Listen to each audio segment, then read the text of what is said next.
Jesper Koll, head of Japan equity research at JPMorgan Securities. And Jesper also has consulted the Japanese government. And take a look at the top three frontrunners here. Who do you think is going to take the vote? I think in the end it's going to be the safe hand. I think Mr. Kaeda is, the front runner at the moment.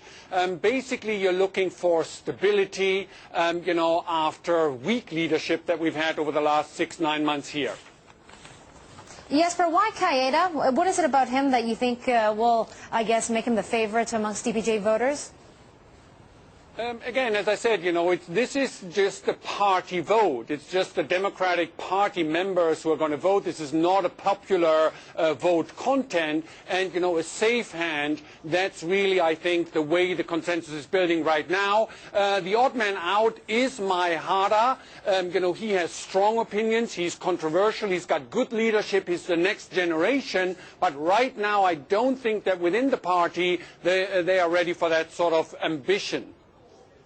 Well, Maehara is the people's choice with over 40% of the popular vote in the Japanese population, according to the Weekend Asahi newspaper. So you don't think right now he has a backing of, say, the DPJ party and also the kingmaker, Ozawa-san. Is that right?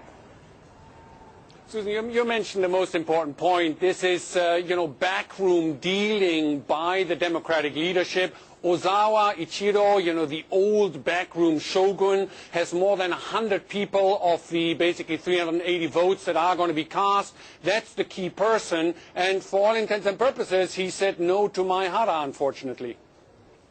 Earlier on, Jesper, I was talking to another gentleman of JI Asia, Stephen Church, and he says this really surprised me, that Kano might be the big dark horse. The agriculture minister, in his view, might be taking the DPJ leadership.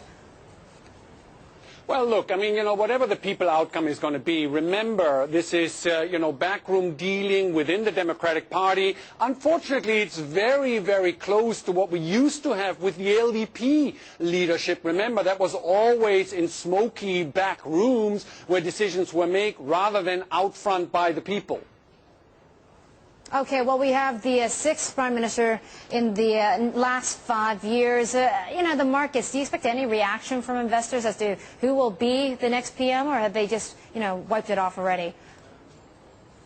Well, look, for all intents and purposes, the problems in Parliament are not going to end. Yes, Kan was a weak leader. We all agreed on that. That's fine. But the hung Parliament is still going to continue. As you know, the Democratic Party does have a majority in the lower house, but does not have a majority in the upper house. And negotiating a consensus to actually get bills turned into laws, that's still going to be a skill set that's going to take up a lot of time here in Japan, no matter who's going to be running the Democratic Party.